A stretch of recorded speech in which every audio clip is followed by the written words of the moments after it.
Wow.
Oops.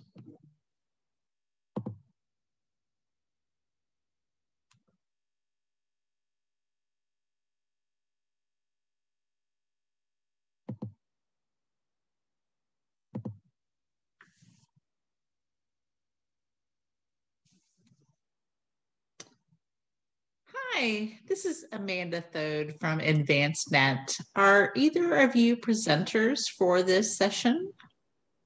Yes, myself and Dr. Armstrong, yes, we are. Great. Can I make one of you the host for the session and then you can uh, help other people, or you can pass that off if someone else shows up? Okay, so like you'll leave the hosting to me, and then it will. So who? So I'll give it to I guess the chair of the ones that is over the.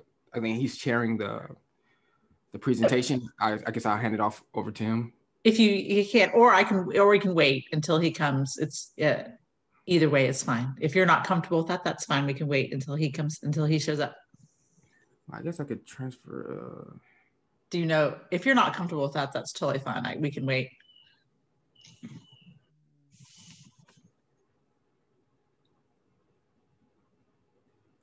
We'll just wait until the tech moderator or the chair shows up. That's fine. Okay. Great. Did y'all have any questions or need anything? Well, one of the main questions I was trying to see if well, now that I know it's a Zoom link, because I didn't know it was a Zoom link, so now I know we can share our presentation that way. So that was the main Yep. trying to get a good understanding about that. So got that, so we should be good. Making you co-host just in case. I think we changed the settings so that anybody can share, but I'm making you both co-host to ensure that you can share your screen, but that should be fine. Perfect. Okay. Hey, how you doing? Thank you.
I'm going to allow him to come in. That's the Stout, so he's the chair.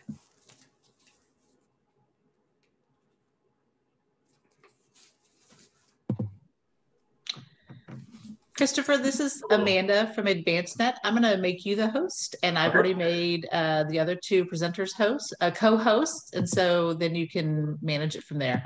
Awesome. Thanks so much. Okay, there you go. And if you need any help, then you can reach out through the chat bubble on the conference portal. So can I ask one question? If I want to share, only allow some people to share.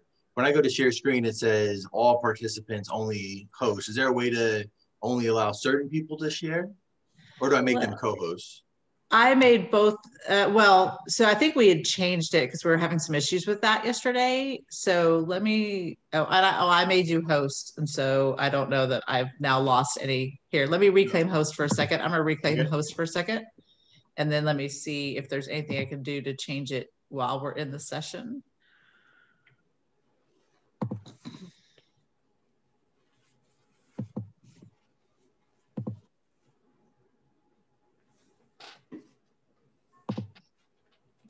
All right, so you want to make it where only hosts can share?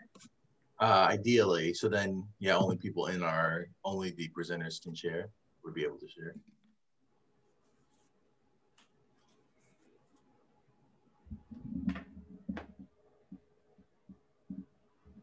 Or should I just let everybody share and assume that only the presenters will share? See, does it do it?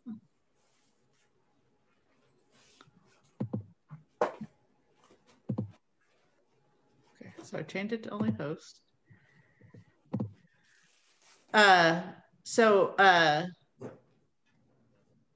Brandon, so I've made everybody, let me make sure that this will work the way you want it to. So I have made you all co-hosts. Can you all share? If you're co-host? I cannot. It's only letting the host. I can share now. Okay, all right. So I changed it so only a host or co-host can share, and I've made all of you co-hosts, and now Christopher, I'm gonna make you host again. Okay. Is that good? Yep. Okay, there you go. You should be good. Awesome, thank you. Okay, you're welcome. Just reach out for the chat bubble if you have any further questions. Thanks. Awesome, thanks so much. Bye. How are y'all doing?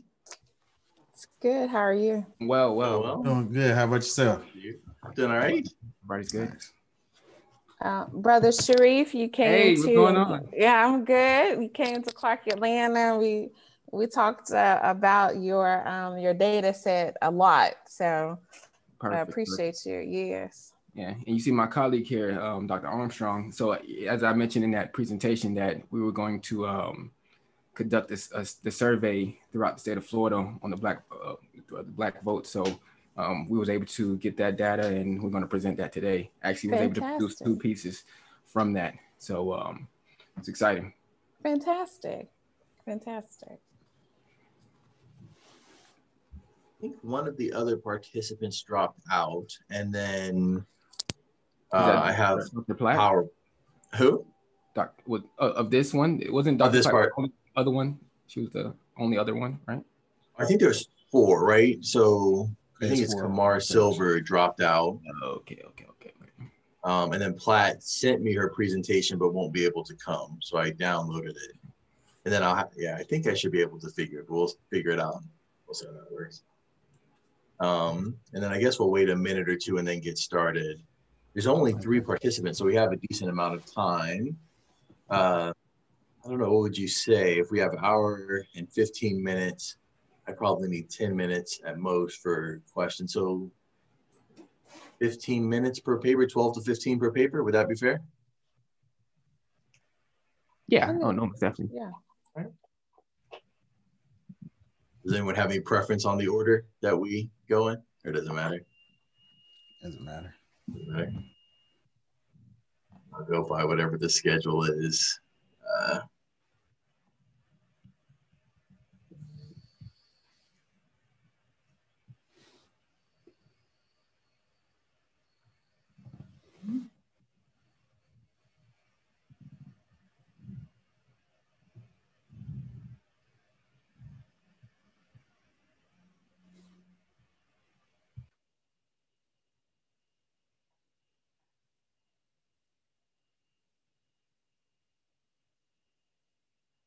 So in the schedule, it is Tammy first, Terry. So yeah, Tammy, you'll go first. We'll do Terry second, and then Abdul and Brandon, you two will go third, if that's okay.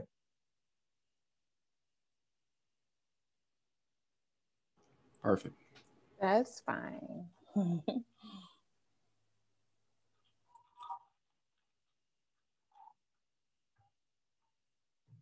Melissa?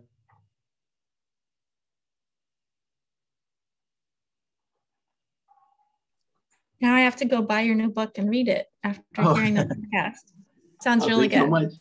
I've listened to your new books. You've had two, I think, on there at least recently, and so I was like, oh, that's a good model of how to do those interviews. Thanks. I really love it. It helps me learn about a book like while I'm out walking the dogs. And the bad news is I keep getting more and more books that I need to now go read. So. I know it is a fantastic way to keep up on things that are going on without having to read through a whole book. You get the general idea, and then you can get the book if it fits your research agenda. So it's very cool. So nice job. Everyone who hasn't listened to those, I'm going to put in a plug. They're really great. They do a lot of great interviews with authors. So. All right. Well, let's go ahead and get started, and people may trickle in as the day goes on. So welcome to the panel, Empowering and Engaging Targeted Groups.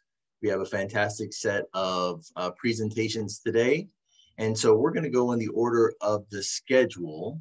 And so we'll start first with Tammy Greer. So I will pass it off to Tammy. I think all of us now have the ability to share screen if you need to share screen.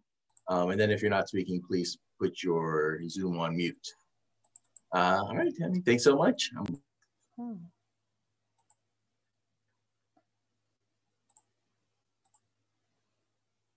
All right.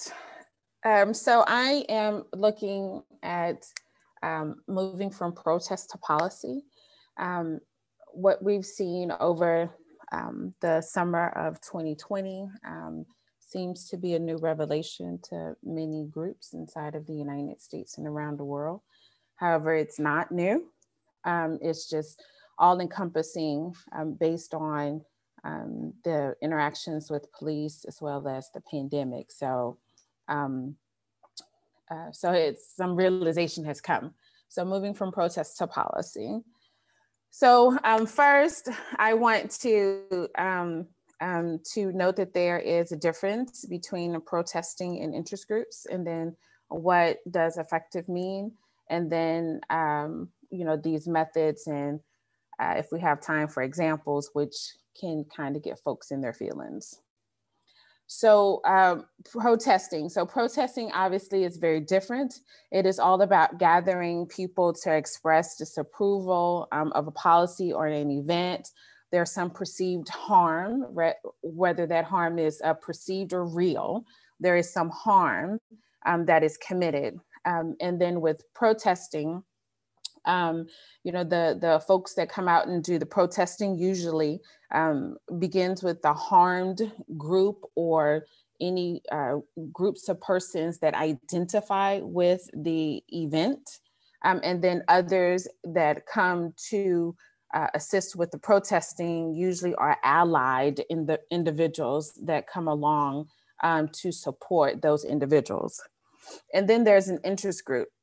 In an interest group, there is a common goal in order to achieve some type of remedy for that perceived harm or that real harm that was committed to a particular group of individuals. So it's important to understand that there's a huge difference between the two. Some folks like to think of protesting as, moving to change policy. Yet that is very different from an interest group who gets together to actually move to change policy. So protesting is to illuminate, which does not necessarily move into the space of actual change in policy. So what is it meant to be effective? Effective comes in these different buckets. So what I am doing is operationalizing effective to be having the ability for an interest group to gain legislative wins. And as us as political scientists, we understand that a legislative win means something that is in law. It is not a recommendation or a suggestion or any type of consideration. That is not a legislative win. A legislative win is something that is seeped in law and in policy.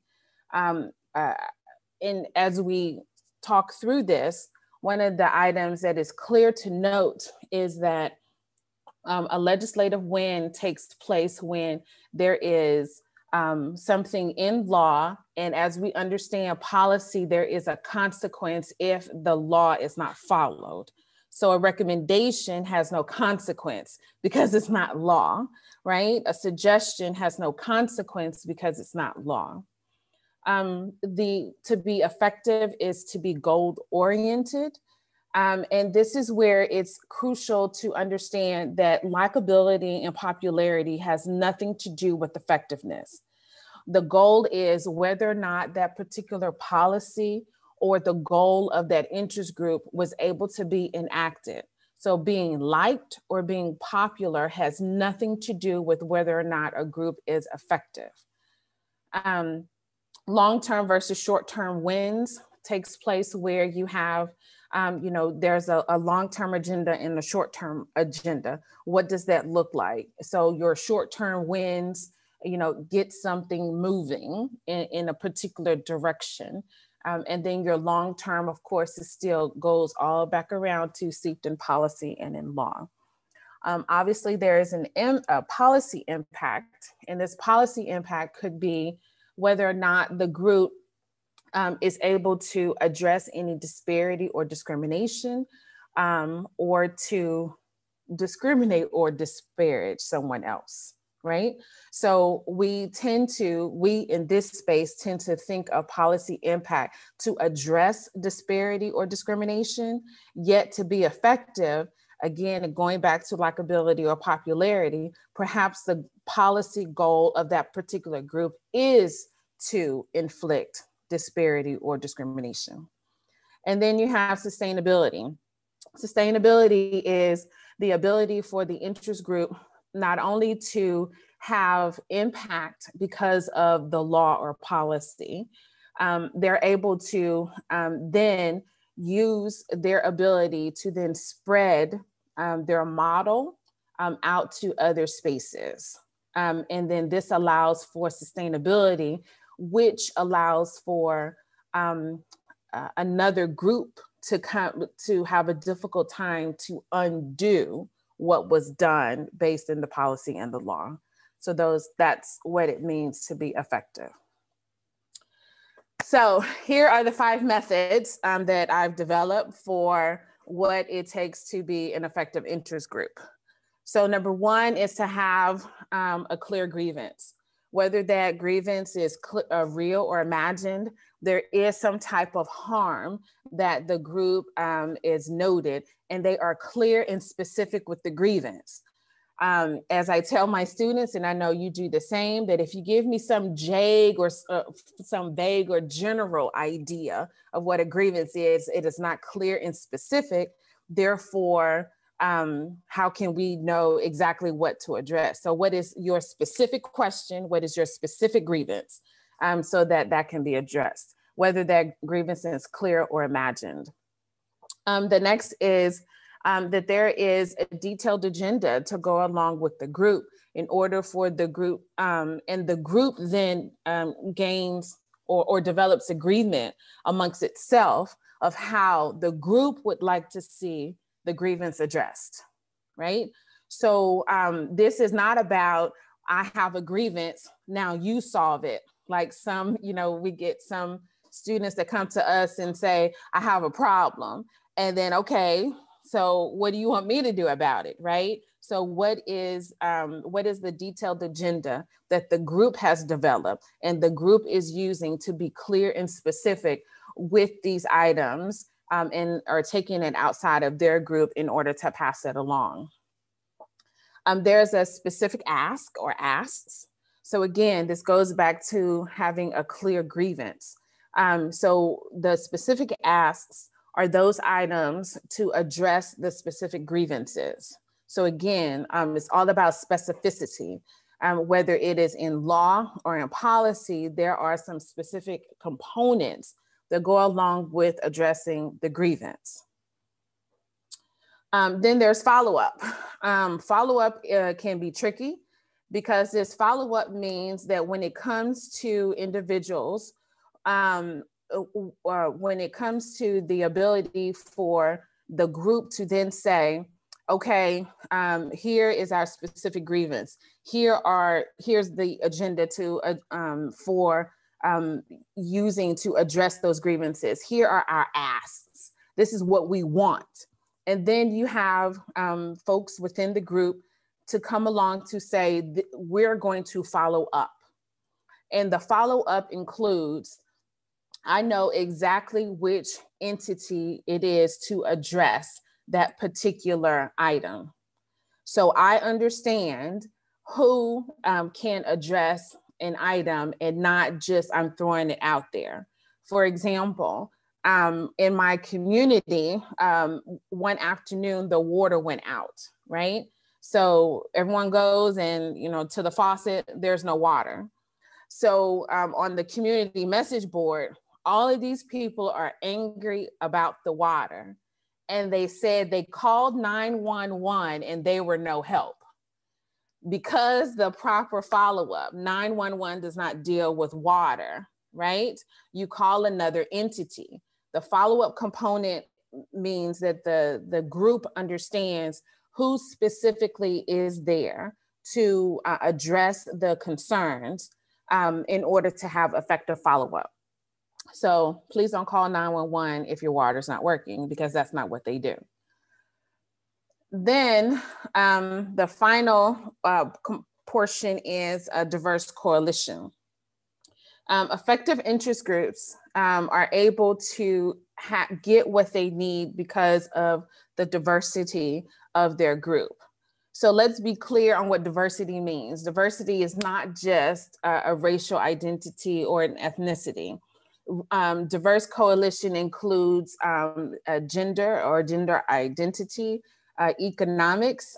So you have, poor people, rich people, middle-class people. I don't know where I am on the economic scale, people, to have an agreement on whatever this grievance is. There could be some solidarity when it comes to a regional component. So that can be regional within the country or around the world or in a hemisphere. Diverse coalition also includes portions of communities that have folks that come in. You have people on the ground to do grassroots work. You have people who are familiar with the legislative process, and you have groups that are part of any type of lobbying component. And when you have these diversity, this diverse coalition, particularly if you have grassroots organizations who work with folks who are in the lobbying space, who work with groups that are in the different legislative portions, depending on what the particular issue is, then you can see how a group can be effective at getting the work done that they need to get done. So these are the components that I have for it. In a longer version of the presentation, I have, some notable groups. And my question to everyone is, going through these groups, which one of these groups is not effective? I can do that, but I don't want to run over time. And usually when I do that part, that's when the feelings come into play, because we want a group to be effective, yet they are not. They may be impactful by illuminating a subject, yet they're not effective in the sense of, has policy or law changed because of that particular group? So I eagerly await your questions. But thanks so much, Tammy. That was fantastic. Thank you. Really interesting. All right, so the next presenter sent me her PowerPoint because she is unable to attend. Dr. Terry Platt. Ooh, now hopefully I won't mess up setting up this presentation. So I think there's, on each slide, there is a microphone somewhere, or okay, in the corner, I think, right? Yeah, and if you go to record, oh no, let me take that. Yeah, I think start from the beginning. I think you should. Do I just go slide by slide, or will it? You probably have to share your audio before you start sharing. That's right. The document. Yeah. Mm-hmm. And it should play as soon as you press play from the beginning. Here we go. So you have to quit sharing.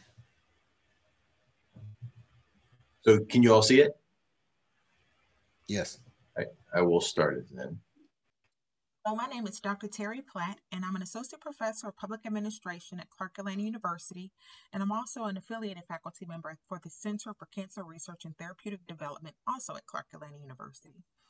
The title of my presentation is A Pilot Study of the Relationship Between Health and Political Engagement in African American Men. This study is a pilot study, so it is actually a work in progress, but I'm excited to share where we are right now on this. So in terms of acknowledgments, I do want to acknowledge the support and the funding received from the Center for Cancer Research and Therapeutic Development through the Research Centers at Minority Institutions Pilot Study Program, as well as funding and support through the National Institute of Minority Health and Health Disparities, which is an institute of the National Institutes of Health. Okay, let's get into this. We think about the background. So I really thought this study was really interesting in terms of exploring, because there's a literature gap when we begin to look at the connections between individual health and the implications of health for political behavior. And so, and even more so when we start looking at individuals who are experiencing or have experienced cancer, and even more specifically, prostate cancer. I think this is really important for us to understand and explore as a political science phenomena, because when people are experiencing low health or they have adverse health outcomes, which might result in termination of life, then we lose voters, we lose participants in the electoral process, or when individuals are experiencing adverse health crises, they're less likely to be involved in activities that can promote their overall well-being and impact the systems that can have impacts on their overall well-being. So part of the impetus and the interest that I had in this study is understanding that there are so many social, environmental conditions that can impact an individual's desire, will, and actions as it relates to political engagement and civic engagement.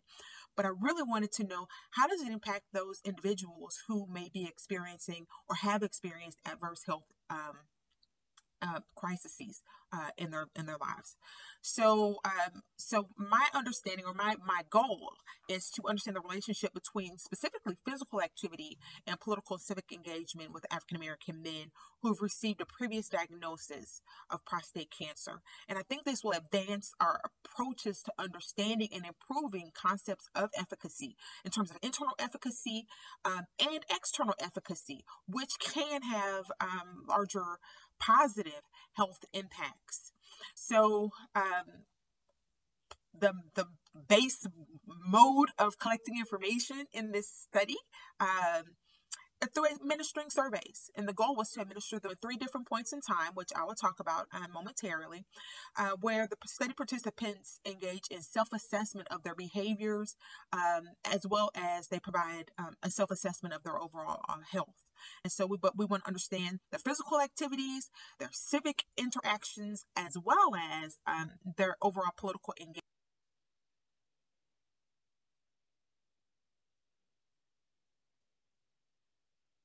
So, what is prostate cancer? We assume that people know, but I think it's important to highlight why this matters, why this population matters.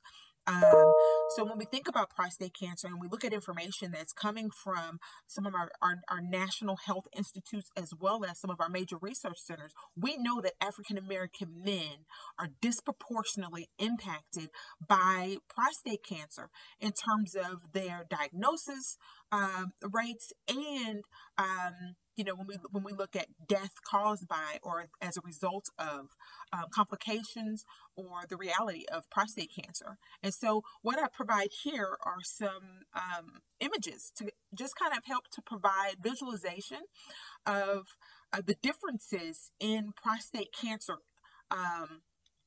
incident rates by race and ethnicity in the United States.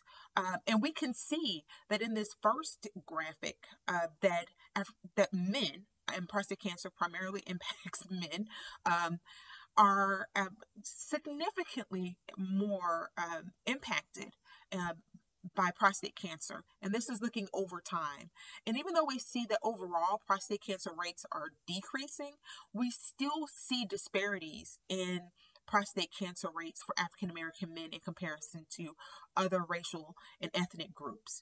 The other thing that if we were to look at just the risk, and not even incidences, but if we look at risk of prostate cancer by ethnic groups within the United States, looking at age, we see that there is a significant uptick in African American men when we're looking at a prime voting age population.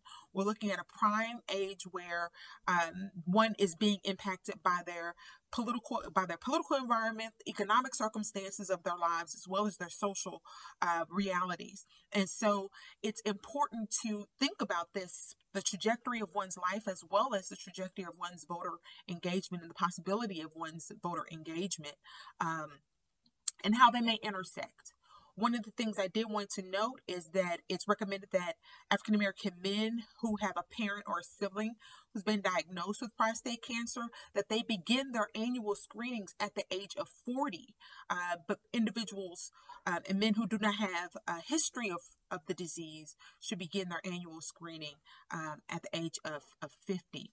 But again, when we begin to look at what is going on in the life course of men in these age ranges, we know that that is a prime voting age and voter engagement age.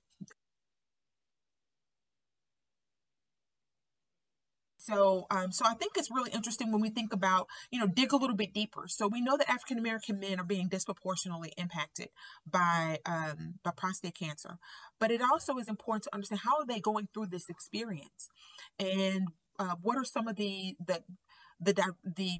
unique, I think, perspectives that African American men may be bringing to their situation, and how can that impact their sense of efficacy? And so one of the things a number of studies have found is that fear is real for African American men, and it impacts their health-seeking behavior, and it impacts their concepts of efficacy in terms of believing that there's something that they can do in order to change their situation. And so this interpretive framework was used to help understand and think about the role and the impact of efficacy in one's individual health, but also thinking about how it relates specifically to men who have been diagnosed and treated for prostate cancer, and what this can mean for the political engagement. Where are there possibilities for intersection and for interconnection between one phenomenon and one level of engagement and the other? And so I think it's interesting when we look at this fear of diagnosis and how that may result in a delay of health-seeking behavior, but then also thinking about the role of trust in systems in order to help address their challenges, whether we're talking about health challenges, but then if we think about it from political phenomena, believing and trusting that the political system will be responsive to their needs. So there are a number of similarities and parallels that we can see between African American men and their understanding of their health and their belief in their ability to do something, particularly when they're first being diagnosed, at the point of diagnosis for prostate cancer, and how this can impact their behavior as they go through this health crisis or this health experience in seeking treatment and then even beyond. And so, so I think it's just really interesting.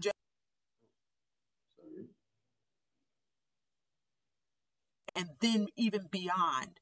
And so, so I think it's just really interesting just to, to look at this framework as a way of understanding how African American men experience prostate cancer from first diagnosis all the way through to the end. In particular, this study, this pilot study, is looking at African American men after their diagnosis. And so these pre-experiences, this experience at the point of diagnosis all the way through, does impact as more like antecedent experiences to this pilot study in terms of helping us to understand how their experience with regards to efficacy and health-seeking behaviors, actively seeking their treatment and participating in their treatment, can impact how they proceed through treatment and beyond.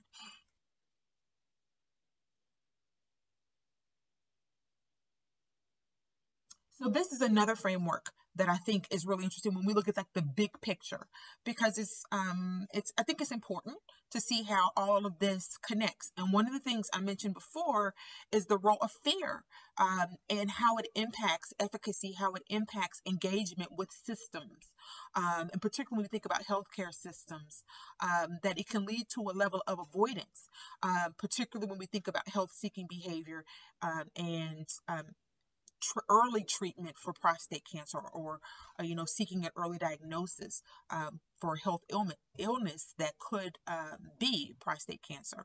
And so again, when we think about trying to reduce anxiety, when we think about trying to address this reticence for treatment, how can we improve efficacy? What other factors can we consider to enhance an individual's sense of health efficacy, and how does this mirror or relate to improving a sense of political or civic efficacy, external efficacy across categories? And so I think this is just interesting just to see again how it all connects in some of the thought processes that have resulted. And we can see this as a result, and this information, this framework is built from focus groups and interviews with African American men who have experienced prostate cancer, just trying to address and name their anxiety. Additionally, information and data were analyzed from the National Prostate Cancer Registry that is maintained by the Center for Cancer Research and Therapeutic Development at Clark Atlanta University, that reinforce and affirm these findings. So we get to voter. So some about health. Let's get to some about voting and political engagement. And so really, I was really interested in terms of putting my researcher hat on and thinking about how this current political cycle. So when we think about this going to the general election for 2020, I think it provided a great natural experiment in order to understand political engagement and opportunities for political engagement for particularly African American men. And so understanding that African American men participate in electoral processes at a level that's lower than African American women, but seeing this as an opportunity for demonstration of political efficacy and opportunities for civic engagement in multiple levels and multiple spheres across the country, I thought was really interesting to understand or to explore this study and understand efficacy, particularly given that the population of inquiry, or the population of study for the pilot is Georgia and the broader Atlanta area. So focusing on Atlanta voters. Now, one thing I will point out is that The Secretary of State does not collect voter registration and voter engagement data based on race and gender in ways that I would like for my study. So, needing to go to other sources and other resources to try to glean this information, and using other types of exit polls and other types of information have been really helpful in terms of informing my understanding about racial and gender differences in voter registration and voter participation and understanding efficacy. So just kind of setting the stage leading up to this 2020 general election, I think it's worth noting. We look at the percent of registered voters in Georgia. We see that African American men are registered at a rate that is lower than that of African American women, but we see that it increased. That there was a slight increase.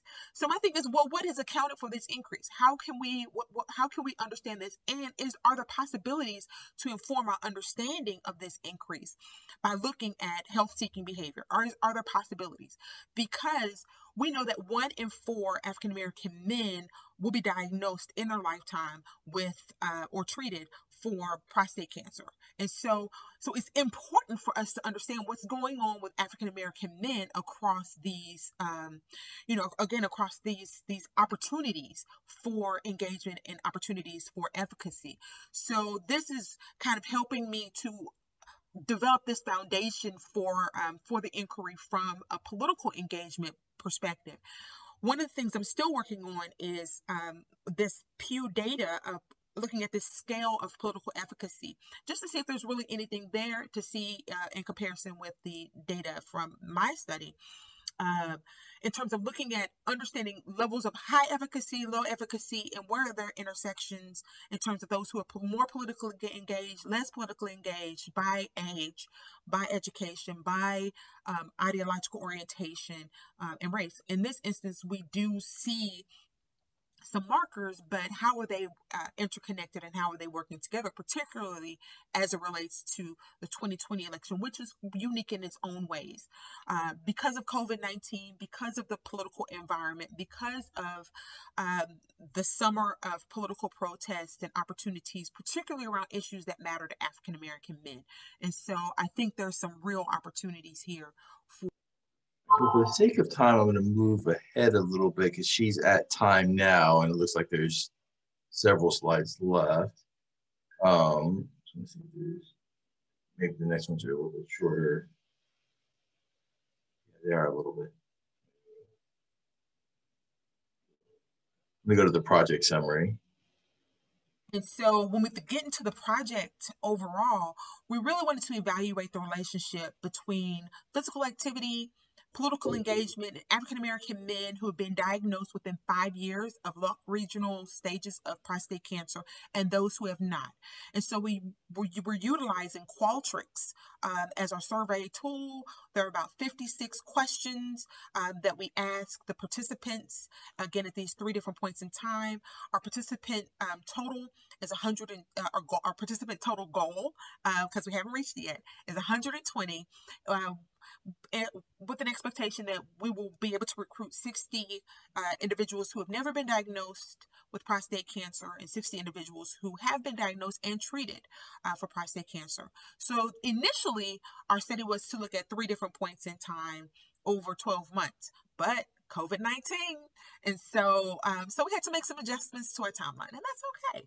So, but the goal was, or the original intent of the pilot study was to collect data in the summer when we're looking at opportunities for political engagement, as it was, given the protests and many of the marches and civic unrest and agitation that took place during the summer around, again, key issues that impact the quality of life of African American men.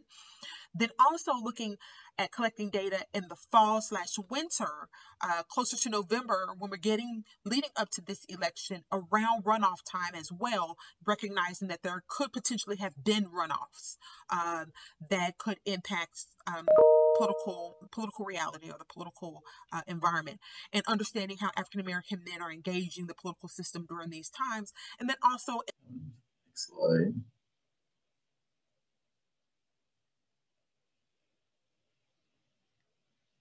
There.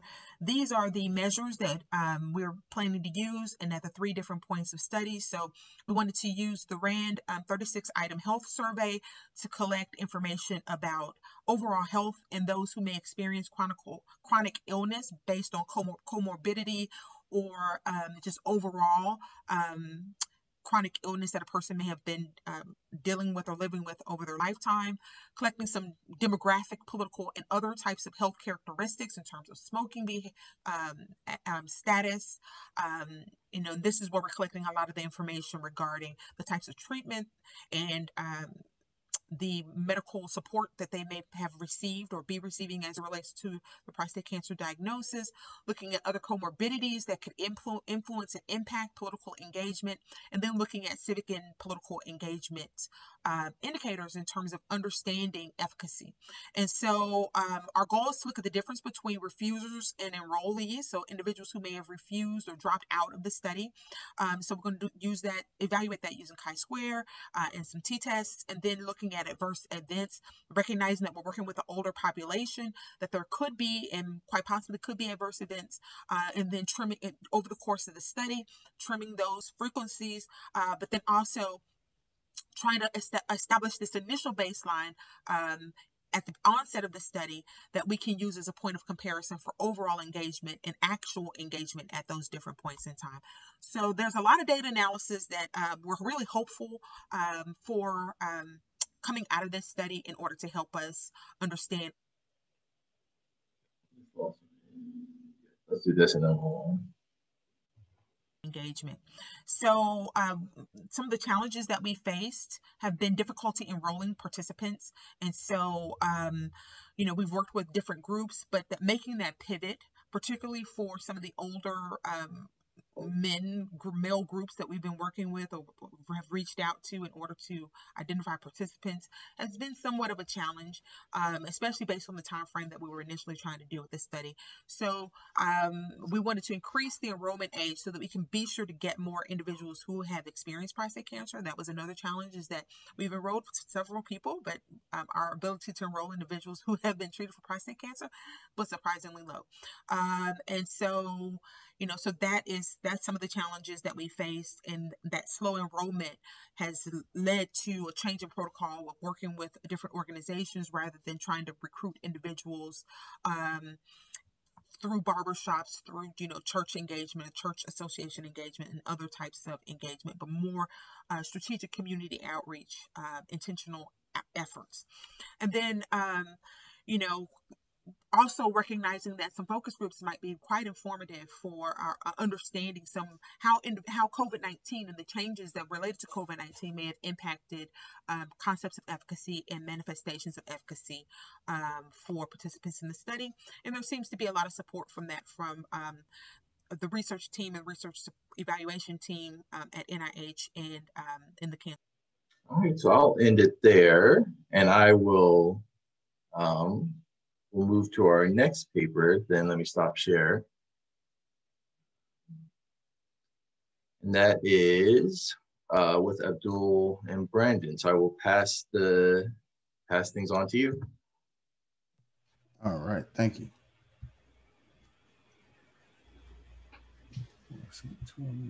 Yeah.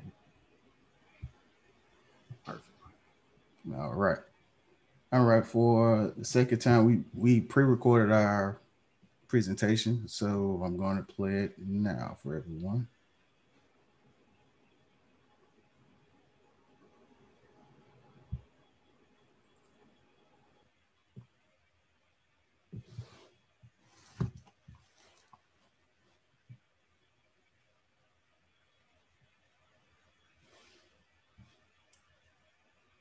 Can everybody hear the presentation?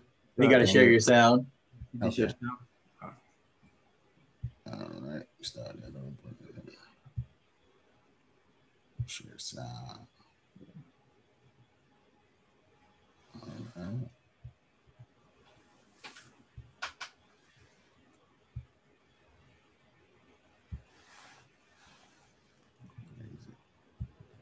This starts back over.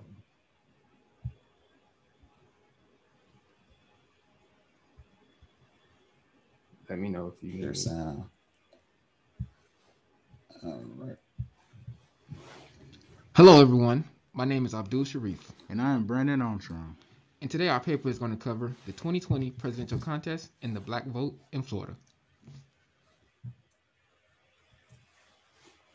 Our paper covers two research questions.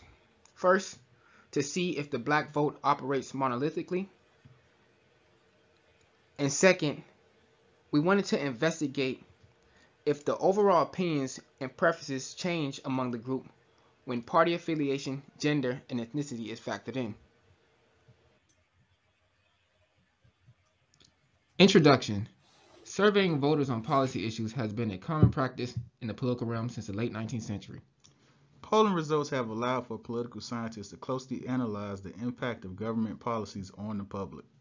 Public opinion or survey research tend to treat Black voting behavior as a monolithic group.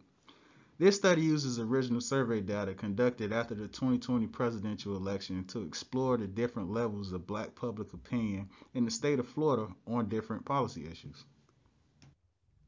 Background. Employment loss during economic disruptions. Some examples we can look at is that of the Great Depression of the 1930s, the twin recessions of the 1980s, and the Great Recessions during 2007 to 2009. Prominent polling institutions such as the Pew Research Center has shown that the economy has been a top priority for Americans throughout the last decade. About 8 in 10 Americans, which is 80%, listed the economy as a top policy priority in 2021.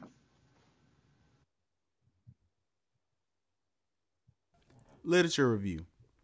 Our literature review is broken into 3 different components. We have economic priority, shared experiences among Black voters, and minority economic competition. When it comes to economic priority, we're talking about how the American dream has influenced all facets of life, race, and creed. Everyone in the United States wants to achieve the American dream. In the sense of economic priority, we're talking about economic success. While trying to achieve this economic success, Black voters are met with discrimination. These shared experiences of discrimination can bring about a monolithic type of perspective from the group. In addition to being marginalized when it comes to economic gains by the majority, this group also has to compete with other minorities, which brings us to minority economic competition. These resources are already scarce, and they have to compete for even more scarce resources.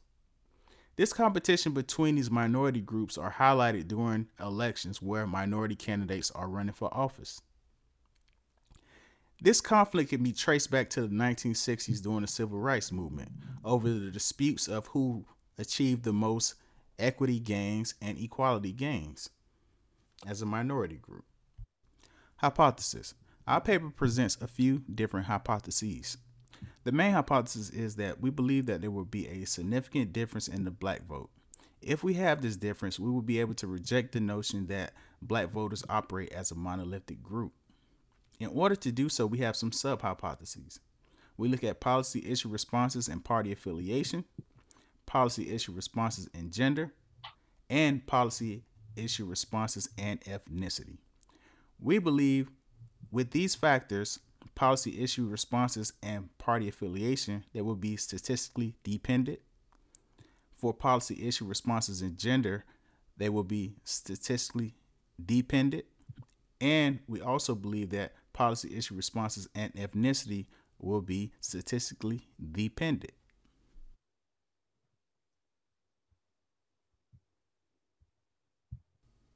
Methods. We conducted a survey of Black voters in the state of Florida. We used 6 counties: Broward, Duval, Hillsborough, Leon, Miami-Dade, and Orange. All of these 6 counties have a high proportion rate of Black voters. We use these counties as clusters. Within these clusters, we conducted a simple random sampling method. Our sample size for this study is 447. For this paper, we needed a targeted sample size of about 385. This will give us a 95% confidence level and 5% margin of error. This will be approximately about 64.1 per county. The sample used in the study closely reflects the makeup of Black registered voters in the state. Methods continued. Our response variable dealt with policy issues, such as criminal justice reform, Florida's economy, gun ownership, K-12 education reform, K-12 school safety, policing, small business ownership, voting rights, and other. Our explanatory variables dealt with party affiliation, gender, ethnicity, and employment status. And the type analysis we used in this paper was descriptive statistics.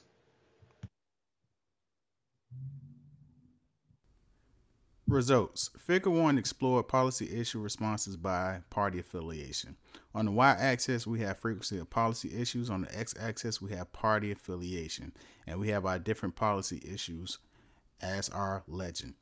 The leading policy issue responses from the questionnaire asked registered black voters in the state of Florida were criminal justice reform with 27.52%, Florida's economy with 23.94%, and K-12 education reform with 13.65%.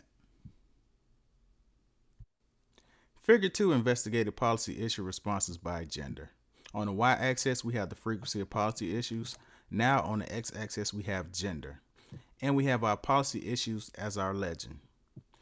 Criminal justice reform led the responses for female black voters with 27.12% and male black voters with 22.37%. While Florida's economy was the next policy priority for both of the group's responses. For females, 28.48%, for males, 27.15%. In addition, black female voters also responded to K-12 education reform with 15.59% and policing with 9.83%.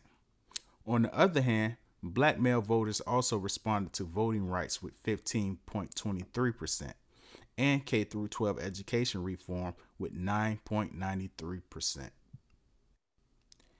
Here in figure 3, we once again have frequency of policy issues on our y-axis. However, now on our x-axis, we have ethnicity. And we have our policy issues as our legend. So here, about 77.9% of the data came from respondents who are African American. African Americans favored criminal justice reform with 29.6% of the responses, which was followed by Florida's economy with 25% of the responses. The next largest group of respondents were Caribbean, which made up about 18.6% of the data. Criminal justice reform and Florida's economy were the top two leading policy issues with 20.48% and 18.07%. Our paper also included a table. Table 1 investigated the relative frequency of employment status by policy issue responses. About 55% of the responses of black voters came from individuals who are employed for wages. This group of black voters who are employed for wages favored policy issues such as criminal justice reform with 29.6% and Florida's economy with 24%. The second largest group of black voters were individuals who are retired, which made up 18.12% of the responses. This group of black voters also favored criminal justice reform with 33.33% and Florida's economy with 19.75%.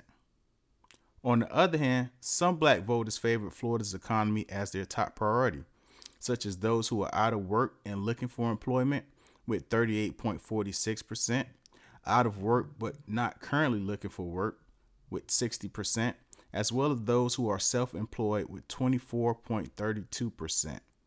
The total makeup of these groups is about 15% of the responses. The second policy priority were either for or tied between criminal justice reform or policing. Discussion. However, in comparison to the general public, our original survey data suggests a difference in the order of policy priorities among black voters in the state of Florida. Although the national trend usually points towards the economy, the top policy priorities from the findings highlight the need for criminal justice reform over economic concerns. The major issues surrounding the criminal justice system, such as crime and punishment, has been influenced by politics through the use of rhetoric as a way to pursue personal goals such as elections and political agendas. Even during the national pandemic, There has been more complexity amongst Black voters because, contrary to the national polls, these studies show the rearrangement and policy priorities for Blacks in the political realm. The shared experience of discrimination has led to a shared response. Thus, we see a rearrangement and policy priority among Black voters when compared to the national trend.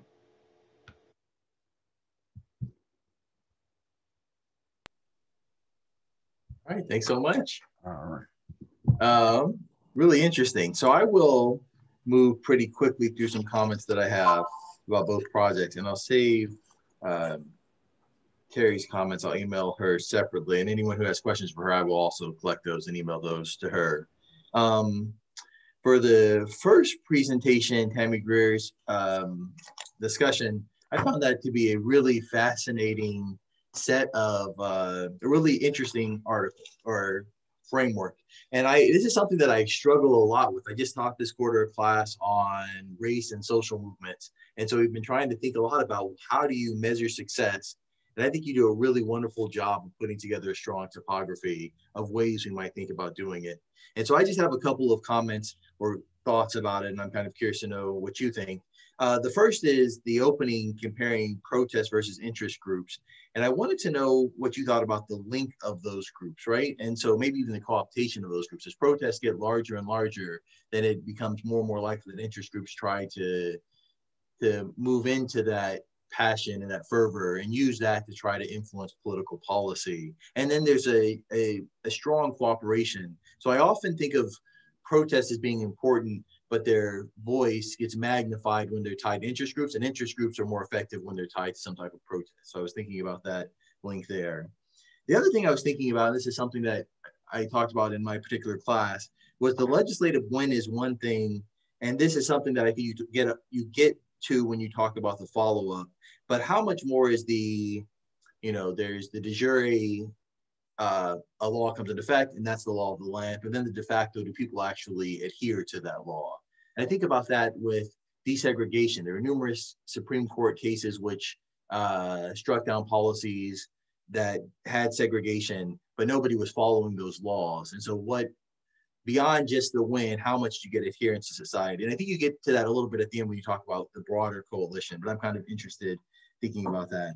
And then the other thing I was thinking of when you were talking about what success for an interest group and a particular policy is the clarity in that policy. And I want to know if you could flesh that out a little bit more. Is it more the buy-in that more people believe in it generally within the group and then agreement within the group? And then I wondered where compromise and rigidity fit in with that, right? For any interest group, most interest groups have a clear idea of what they want to get through Congress or through the state legislature or through the city council. And in all these cases, it requires in most cases, it requires some type of compromise. So I wanted to know how compromise and rigidity might have fit into that model. But I found it was really fantastic and something that I will certainly use myself in the future. So thank you so much for that research. Thank you. Okay, so protesting versus interest groups. So it's both and. Where we struggle is where it stops at a protest, right? As if the protest is the end all to be all. Like, let's go out and let's protest it. Okay, and then what, right? Mm-hmm. So I know this may sound cruel. Protesting is, if there's no follow-up, we're just out burning calories, right? We're just getting our steps in. So where do we go beyond the protesting? So if the protesting is the initial stage to illuminate the issue, and then there's something there beyond, then this is where we can move into the work of an interest group in order to move beyond protest to policy, right? Mm-hmm. So it is, that both and. However, if it stops at the protesting, then there's nothing, right? Mm-hmm. Yet, if we go beyond the protesting and there is no understanding of, where the follow-up should go, right? If there's no understanding of that a diverse coalition can take you far, if there's no understanding of, let's be clear and specific with our grievance and our ask, because if we don't, then the language that we use, if it's not clear and specific to the matter, can then be taken and hijacked and misconstrued by those that are opposed to the thing. So to be clear and specific, I say that all the time, because when the language isn't there, then we allow for the space to come in and for the mantra to be hijacked. Whereas other groups that are very effective, even if their wording is not accurate, it's still accepted in its form of however it's said. So for example, another project I'm working on is that pro-life is really pro-birth and pro-utero and not actually life. Yet the pro-life movement has hijacked this term pro-life to where you think of pro-life in the sense of life rather than being pro-utero, right? So language matters in how we use it and being clear with it, right? So, and then when it comes to adherences to the law, part of that is, the interest group, it goes back to, they don't need to be popular or liked. It's just, can whatever their mission is be taken through? So to your point, when we think about desegregation, and when we think about anti-discrimination laws, the underlying effective interest groups find ways to get around it, to continue to have the discrimination and the disparate policies that they always wanted to have. Therefore, they are effective even though they're not liked or they're not popular. So clarity in the policy, and believing in the law, and is there room for compromise? So clarity in the policy goes back to, are we specific with our words to the grievance and to what we want? And if we are clear and specific for that, then that should be able to be translated from the grassroots level to the lobbying efforts to the actual legislation, if we are clear. If we're not clear, then you have that muddying, and then possibly going back to make corrections too. At the same time, the compromising may be needed depending on what is being asked. Compromise may be needed basically to provide those breadcrumbs to get people to where you want them to be. And that would depend on who is in the legislative branch in order to get the policy, through. So if you have a majority, not just of your political party, if you have a majority of like-minded policy folk, then you may not need to compromise as much as you would need to if you don't have that majority. So there may be some softening in some spaces so you can make some type of progress when it comes to whatever the remedy is. You're at least better today than you were yesterday. And once people start feeling the impact of that policy and see that it's actually a benefit, then you can move, more toward the goal.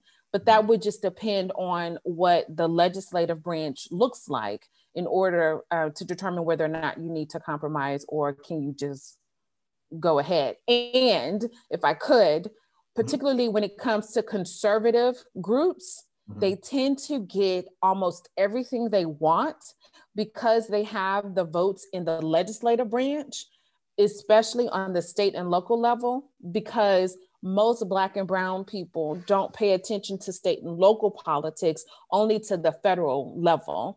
And you get to the federal level only after you've been discriminated against so much on the state level. So if we were to focus more on the state houses, then we may not need to go to the federal government for those remedies of those discriminatory policies. Yeah, thanks so much for those comments. So I really appreciate it. And again, it brings clarity to my thinking about a lot of these these connections between really from protest to politics, right? And the intermediaries.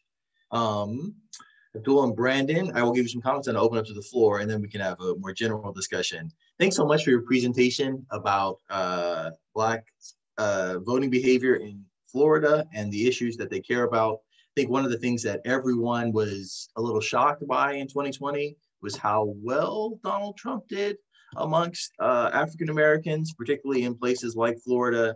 And I think your research kind of illuminates this a little bit, particularly by showing that African Americans were so much more interested in criminal justice reform. And this is where Trump really hammered Biden on because of support for the 1994 crime bill.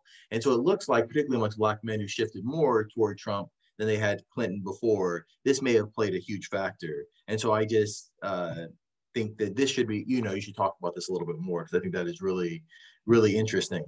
The other thing that I thought, or that I had a question about, was the role of your sampling. So you sampled high Black populations and how the size of those Black populations might have influenced some of the results, right? So we know that African Americans who live in high Black populations tend to have different political attitudes than those who live outside of those areas, and primarily white areas. Although most African Americans live in cities and counties where there is a large Black population. Just wanted to know if you thought a little bit about the generalizability of those results. And then finally, I wanted to know what you found with regards to vote for Trump specifically in your sample. Yeah, and so then if you had any additional thoughts about why support for Trump was so high amongst African Americans, something that I think, anybody studying Black political behavior is going to be interested in for a long period of time.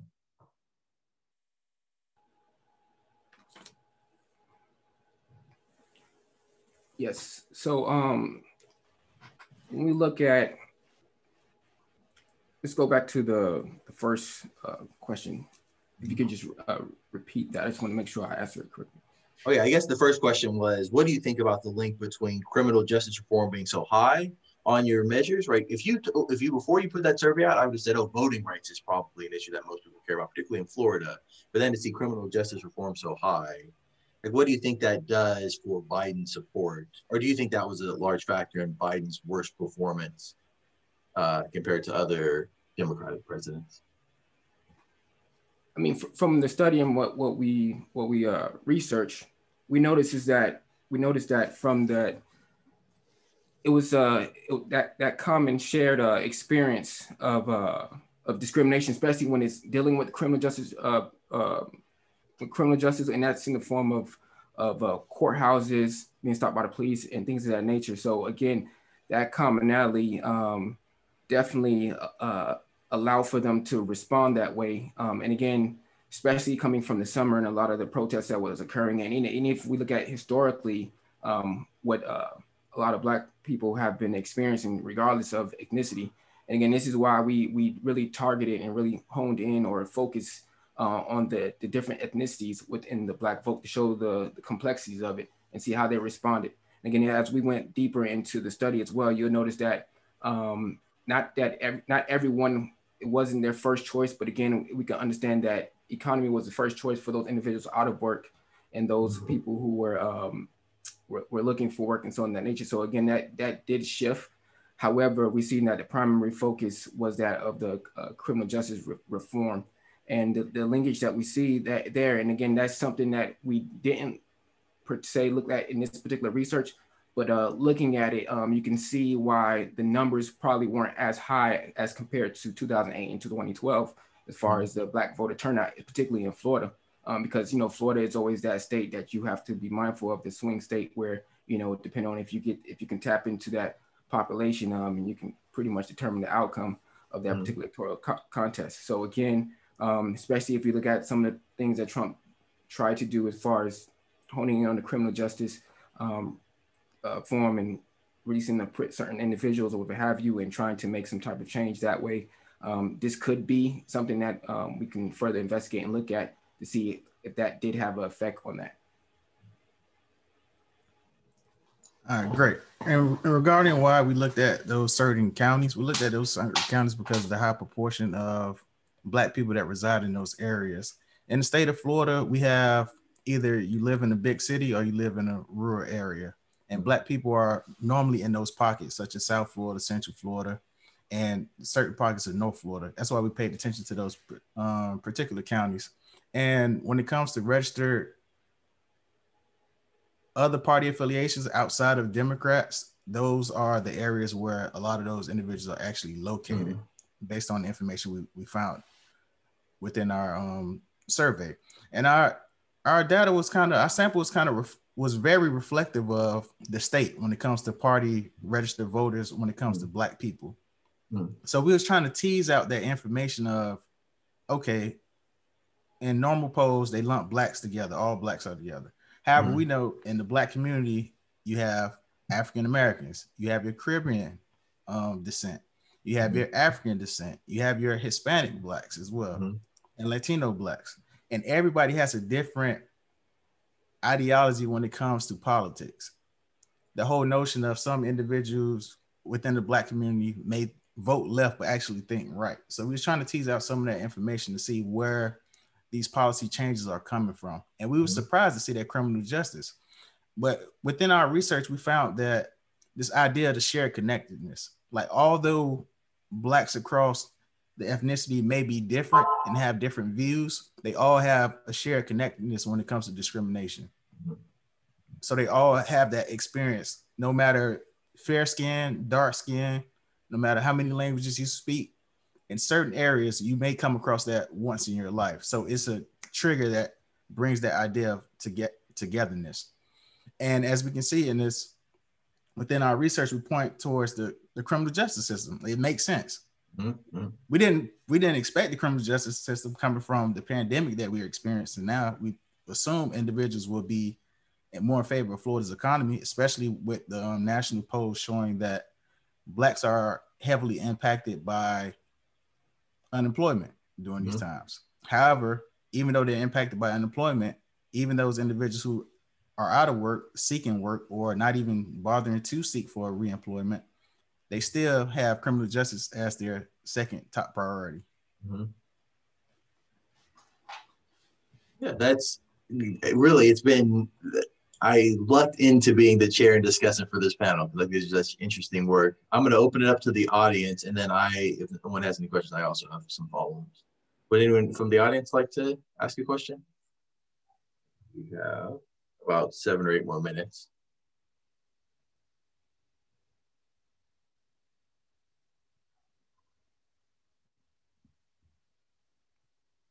I don't want to hijack this, but I'll wait one more second, and then I have a set of follow-ups. All right. I have a question for Dr. Guerra, if you don't mind. I was interested in your take on the legislative win approach.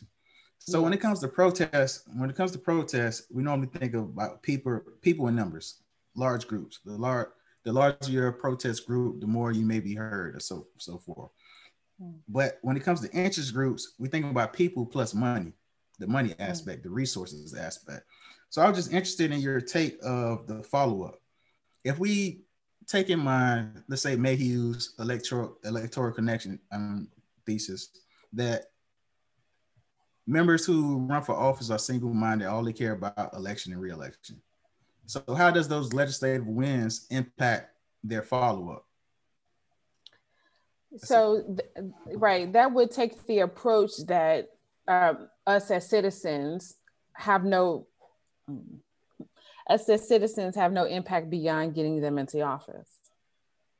That takes the approach that the legislator does not work for the people.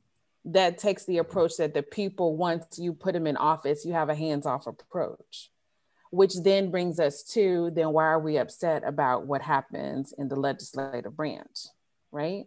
So the active citizen, right, is part of an interest group. We are all part of an interest group. So the thought process that the interest group is a group of people with money doesn't necessarily have to equate to each other, right? You could be an interest group that doesn't have the money, yet you have the people in order to push. Because those folks in these legislative branches are more afraid of a group of people who communicate with them than they are whether or not you're taking away their money, because people vote, not money. And so if we start having the mindset that people have the power, right? That the collective, that the masses have the power, and by our active participation in the process, then you can push those legislators to do what it is that you want them to do. And it is continuous, right? We can't just do it and then sit down. Because once we do it and sit down, then you leave the space open for others to come in and fill that gap. So this is, I guess that's my response to that is protesting is, if all we do is protest, it's an inconvenience at the moment. If we get together as an interest group to be persistent and diligent in the process, then we are more than an inconvenience. We are, as I tell my students, you then become the active employer who ensures that your employee, that legislature, is doing what is best on behalf of the people. Great. Yeah, I just want to see your take on the whole interest group state. You know, some people favor that the people you don't have a say is all interest groups. It's the iron triangle. It's the policymakers. It's the interest groups. It's the people who work in the executive. It is the iron triangle. Yeah. It is the iron triangle, but we don't want it. We're not part of the triangle, though. We take ourselves out of the triangle because we don't have a check, right? But I bet you dollars. I actively communicate with my city council members, right? Actively. Nice. And I will respond back to them at 9 o'clock at nighttime, just so they know that I'm awake and I'm paying attention to them, which means that they know that I am an active voter. And if one person is an active voter, then they become afraid of how many people do you know in the community that are on the same wavelength. And if you know a little bit of something, they can't get over on you. So this is how we can, move to get policy to be more inclusive and equitable. But we have to keep on this road. Yeah. Thank you. Ask quickly, is there value in recognition, right? So this is something that I've grappled and thought a lot about with, right? So even if policy doesn't change, and so an example I think of this, and this is more like online activism than anything else, is Bring Back Our Girls. So Bring Back Our Girls started like a hashtag, and it translated into Frederica Wilson, who's a member of Congress from Florida, every Tuesday or something, having like you would wear, I forget, red or something to kind of signify Bring Back Our Girls. And every day she tweeted about it. She put out tons of press releases about it. And so in that way, that particular protest raised concerns about that issue. And so is there value in that? Just, it didn't ultimately work, but not because I think of that particular movement. But there's is there value in that, getting the recognition? And then second, like this feeling of empowerment, right? So even if the law doesn't change, like a legislator listened to you, and so maybe you feel more efficacious. Is there, so I'm kind of curious to know what your thoughts are. So the protesting is just the illumination. Mm-hmm. So we can illuminate all day. Mm-hmm. We can. Mm-hmm. It's policy different though. So the question is less of the illumination. Well, if we stop at illumination, then it's really not effective, right? So you brought awareness to it. Okay, then what, right? So to have, to have policymakers to pay attention, yet what else is there? Right? What other tools are in that toolbox? So if it's not, is it, some type of declaration on the floor of the House? Is there some type of gathering of businesses who do work in the region and who are going to pull back their resources because of, or from a political standpoint, those types of actions move to the wins because then you see results of the thing, right? So it's how are we using that particular power? And I appreciate the protesting, and I understand. a social media activist isn't really an activist, right? Yeah. Are you actually putting yourself out there in the space, or are we hiding behind a screen?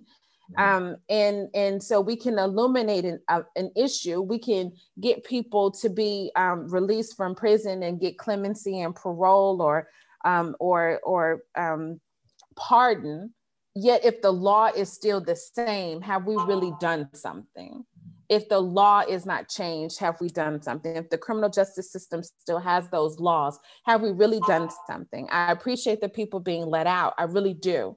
At the same time, is the law different? And if the law isn't different, how many more Black and brown people are incarcerated because of the thing? How many more Black and brown people are harmed or killed at the hands of police because of the thing? If the law isn't different, did we really impact anything? Yeah, thanks for that. It's such an, I love it. I love that work, and like, it just gets me thinking so much about it. And so I really appreciate it. And I look forward to seeing like the published piece. And that's the same for your work too, Abdul and Brendan. That's really really cool work at a time that I think is like, you're ahead of the curve in this way. And that I think a lot of people are going to be interested or thinking about 2020 in Florida in particular. And I think your results really give a good perspective, a really useful perspective in thinking about the Black vote in Florida. If there are no more questions, I think we're at time. And it's unfortunate that we're not in person, because it'd be nice to hang out in the room and talk a little bit more about these projects. But thank you both. I thank all three of you for your wonderful presentation. Thank the audience for being here. And yeah, please let me know please send me these papers when they're done. I'd love to read them and cite them. Thank you so much. Thank you. Y'all take care. Congratulations on your book, by the way. Oh, thanks so much, Brandon. Yes, yeah, congratulations. Thanks so much. Yeah, thank you. All right, bye everyone. Bye. Yeah, have a good one. You too. Bye.